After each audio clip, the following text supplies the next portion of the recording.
आपके बब्बर शेर जी हैं, वो भी बड़ा देखने को मिलते हैं। बब्बर शेर जी यहाँ वहाँ गरजते हैं बेकार की बातों के लिए, पर अब जब राहुल भट्ट की मौत हुई वो चूहे की तरह बिल में घुस गए हैं। और मुझे लगता नहीं है कि जब तक हिंदुओं का रोष सामने होगा वो कभी बिल से बाहर भी निकलेंगे। और ऐसे लोगों को चयन करके उन्हें समाज से और पार्टी से बाहर करना चाहिए, जो लोग केवल एक पर्टिकुलर कम्युनिटी को लेकर और कुछ ऐसे लोगों को लेकर बाहर आते हैं जो उन्हीं के साथ बिलोंग करते हों।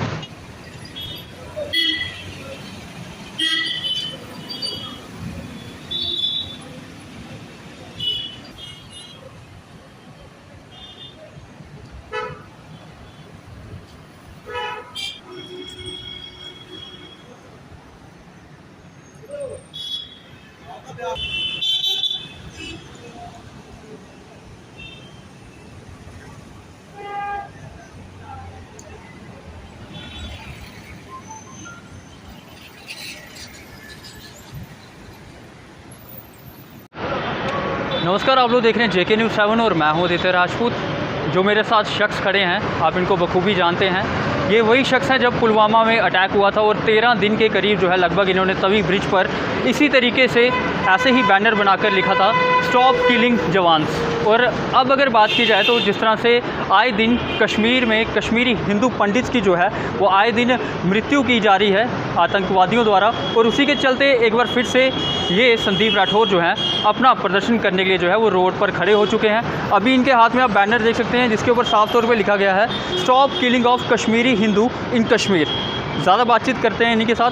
सर, क्या कहना चाहेंगे? आए दिन कश्मीर में कश्मीरी हिंदू पंडित जो हैं उनकी जो है हत्या की जा रही है, और अभी कुछ दिन पहले की अगर बात की जाए तो राहुल भट्ट जो कि उनकी हत्या की गई, क्या कहना चाहेंगे? देखिए, इसके ऊपर जो रोष है, जो कश्मीरी समाज, जो पंडित समाज है, उनका जो रोष है, और हम जैसे जो युवा हैं उनका जो रोष है वो अभी सड़कों के ऊपर निकल के बाहर आ रहा है। जिस तरीके से आपने देखा होगा कि 90s में कश्मीरियों को चुन चुन के मारा जाता था, वो चाहे वो शख्स हो जिसका नाम सतीश था, बट आज वो शख्स है राहुल। सरकार तब कोई और थी, अब कोई और है, पर स्थिति नहीं बदली। अगर हम कहते हैं कि हमारा 56 इंच का सीना है तो आपका 56 इंच का सीना हमें दिखना चाहिए था। अगर आप कहते हैं कि आप हिंदुओं के रक्षक हैं तो हमें वो हिंदुओं की रक्षा दिखनी चाहिए थी, पर स्थिति नहीं बदली। जो कश्मीरी पंडित तब मारे गए थे, जिन लोगों ने अपने माँ बाप को खोया, आज वही लोग अपने बच्चों को अपनी आंखों के सामने मरते हुए देख रहे हैं। यानी स्थिति नहीं बदली, केवल आपके डायलॉग्स बदल गए, केवल आपकी काम करने की जो क्षमता है वो बदल गई। आपने कहा हम धारा 370 हटा रहे हैं, वो हट गया, बट उसके बावजूद भी अभी भी अगर आप देख लें तो आज सुबह की, कल सुबह की, परसों सुबह की, इसी तरीके से रोज़ाना आपको न्यूज़ सुनने को मिल रही है कि हम वहाँ पे कश्मीर में हिंदुओं को चुन चुन के मारा जा रहा है, रेरी फेरी वालों को मारा जा रहा है, कभी ईंट पे भट्टे पे मजदूरों को काम करते हुए मारा जा रहा है, कभी सिखों को मारा जा रहा है। यानी कि हर एक वो शख्स जो एक पर्टिकुलर कम्युनिटी से बिलोंग नहीं करता होगा वो कश्मीर में मारा जाएगा। और ये सबसे ज़्यादा शर्मनाक बात है हमारे लिए, हमारे समाज के लिए, हमारी सरकार के लिए, और पूरी देश की जो स्थिति को जो काबू में रखते हैं उन लोगों के लिए तो बहुत ज़्यादा शर्मनाक बात है। कहने की टारगेट किलिंग्स जो हैं वो कश्मीर में आए दिन होती हुई नज़र आ रही है। बिल्कुल बिल्कुल, टारगेट किलिंग है। पूछा जा रहा है आपका नाम क्या है, वो बोलता है मेरा नाम राहुल भट्ट है, उसको गोली मार दी जाएगी।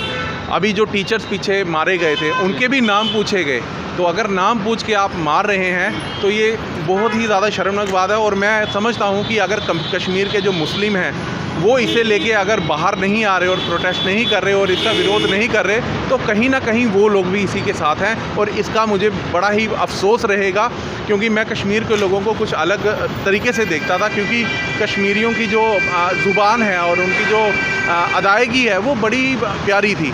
लेकिन अभी जो देखने को आ रहा है, एक आपके बब्बर शेर जी हैं, वो भी बड़ा देखने को मिलते हैं। बब्बर शेर जी यहाँ वहाँ गरजते हैं बेकार की बातों के लिए, पर अब जब राहुल भट्ट की मौत हुई वो चूहे की तरह बिल में घुस गए हैं। और मुझे लगता नहीं है कि जब तक हिंदुओं का रोष सामने होगा वो कभी बिल से बाहर भी निकलेंगे। और ऐसे लोगों को चयन करके उन्हें समाज से और पार्टी से बाहर करना चाहिए, जो लोग केवल एक पर्टिकुलर कम्युनिटी को लेकर और कुछ ऐसे लोगों को लेकर बाहर आते हैं जो उन्हीं के साथ बिलोंग करते हों।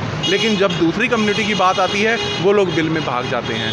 मैं समझता हूँ कि जो हमारी सरकारें, जो PDP की या एनसी या कोई भी सरकार रही हो, उन सरकारों के समय में हमें अफसोस होता था कि हम लोग कुछ कर नहीं पा रहे हैं क्योंकि हम लोग मिनॉरिटी में हैं। जी। लेकिन जम्मू में अगर मिनॉरिटी देखा जाए तो मिनॉरिटी को कभी भी कोई भी आंच नहीं आने देते हम लोग। लेकिन इस तरीके की अगर बात होगी तो ये बार बार सरकार को चैलेंज होगा, और जो आतंकवादी हैं जो बार बार ये जतलाते हैं कि देखो हम किस तरीके से लोगों को मार रहे हैं, एक ना एक दिन उनका भी नंबर आएगा, वो लोग भी मारे जाएंगे। लेकिन मैं ये नहीं समझता कि आने वाले समय में कहीं कश्मीरी हिंदू पंडित भी बंदूक ना उठा लें। उस समय सरकार के पास या हमारे गवर्नर साहब के पास करने के लिए कुछ नहीं होगा, केवल एक दूसरे पे प्रति आरोप लगाए जाएंगे। जी, देखा जा रहा है कि आए दिन टारगेट किलिंग्स हो रही हैं और अब जो है थ्रेट भी दी जा रही हैं। तो ये शर्मनाक बात है ना। अगर थ्रेट देके अभी सुनने में आ रहा है कि जो बस में आग लगी थी, जी जी, वो कई बार सुनने में आ रहा है कि उसमें बम ब्लास्ट हुआ था, लेकिन सरकार अभी तक भी इसको जायज़ नहीं कर पाई है कि वो बम ब्लास्ट था कहीं यहाँ वो आग लगी थी। और एक बंदा वीडियो बना के सामने आता है कि हम फ्रीडम फाइटर्स हैं या जो भी हैं, तो हम लोगों ने वो उसको आग लगाई थी। आज तक वो बंदा गिरफ़्तार नहीं हुआ, वो बंदे को मारा नहीं गया या उनके गैंग जो उनका टेररिस्ट गैंग है उसको ख़त्म नहीं किया गया। तो मैं कहीं ना कहीं कहूँगा कि सरकार अभी भी सोई हुई है, सरकार अभी भी इसका इंतज़ार कर रही है कि कल कौन, परसों कौन। तो अगर इस तरीके से होता रहा तो मैं कहता हूँ धारा 370 हटाने की कोई ज़रूरत नहीं थी। धारा 370 लगाए रखो। कश्मीर में हिंदू मारे जा रहे थे, अब कभी भी हो सकता है कि शायद जम्मू में भी टारगेटिंग किलिंग होना शुरू हो जाए। बट इस चीज़ का जो है वो संज्ञान सरकार को जल्द से जल्द लेना चाहिए, नहीं तो हिंदू लोगों का जो आक्रोश है वो आपको देखने में आने वाले समय में आपको दिख जाएगा। लेकिन देखा जा रहा है कि जितनी भी किलिंग्स हुई, जितने भी लोग आज अभी तक जो हैं जो जिनको मिलिटेंटों द्वारा जो है मारा गया है, वो ज़्यादातर जम्मू के ही थे। चाहे वो राहुल भट्ट की बात की जाए या फिर कल जो बम ब्लास्ट किया गया वाइन शॉप पर, वो भी कहीं ना कहीं जम्मू के ही लोग थे। देखिए 90s के बाद में कोई भी कश्मीरी पंडित कश्मीर का नहीं है, वो सारे हमारे घर के परिवार के मेंबर हैं, वो हमारे जम्मू के रहने वाले लोग हैं। हाँ, उनके घर परमानेंट वहीं पे हैं जिनके ऊपर लोगों ने कब्ज़ा करके रखा हुआ है, रहने वाले वो भी निवासी वहीं के हैं। लेकिन मैं जहाँ तक समझता हूँ वो मेरे घर के मेंबर हैं, वो जम्मू के रहने वाले लोग हैं। हाँ, वहाँ पे नौकरी करने के लिए आपने भेजा था तो सिक्योरिटी उनको देनी चाहिए थी। कोई भी कश्मीरी पंडित अगर वहाँ पे मारा जाता है तो ये एक नेशनल खबर होनी चाहिए। और जो ह्यूमन राइट्स वाले जो आतंकवादियों के मरने के ऊपर एक बड़ा प्रोटेस्ट करते हैं और बड़ा चिन्ह लगाते हैं, वही हिंदू जब मरता है तो वो ह्यूमन राइट्स गायब हो जाता है। आखिरी सवाल रहेगा आपसे, जिस तरह बात की है, एक तरफ कश्मीरी पंडित जो है वो घर जाने की तैयारी में है कि हमें एक घर जो है वो भेजा जाएगा, अगर इस तरह के हालात होंगे तो किस तरह से उनकी घर वापसी होगी? नहीं, मैं नहीं समझता कि उनको घर भेजना चाहिए। और जहाँ कश्मीर में और भी कश्मीरी पंडित हैं उनको भी घर वापस बुला लेना चाहिए, अपने जम्मू वाले घर में बुला लेना चाहिए। हम लोग एक कमरे में रहना पसंद करेंगे, बट दूसरा कमरा जो है अपने कश्मीरी पंडितों के लिए, भाइयों के लिए खोल देंगे, इसमें कोई दो राय नहीं है। लेकिन जब तक उनकी सिक्योरिटी, जब तक उनका पूरे तरीके से ये नहीं किया जाता कि वो वहाँ पे ज़िंदा रहेंगे और अपने घर वालों को पाल सकेंगे या उनका रक्षा कर सकेंगे, तब तक कश्मीरी पंडितों को वहाँ भेजना और सरकार की तरफ से ये कह देना कि हम आपके पीछे बैठे हैं, आप वहाँ पे बसिए, ये एक मजाक होगा। और मैं बार बार यही चीज़ कहता हूँ कि हिंदू जो हैं वो छाती पे गोली खाना भी जानते हैं और सिर पे गोली मारना भी जानते हैं। तो आज हमने छाती पे गोली खाई है, कहीं ये ना हो कल से हम सिर के ऊपर गोली मारना शुरू कर दें। उससे पहले सरकार को संज्ञान लेना चाहिए और जो इस कड़ी के जो अपराधी हैं उन्हें फांसी की सज़ा जो है वो जल्द से जल्द होनी चाहिए।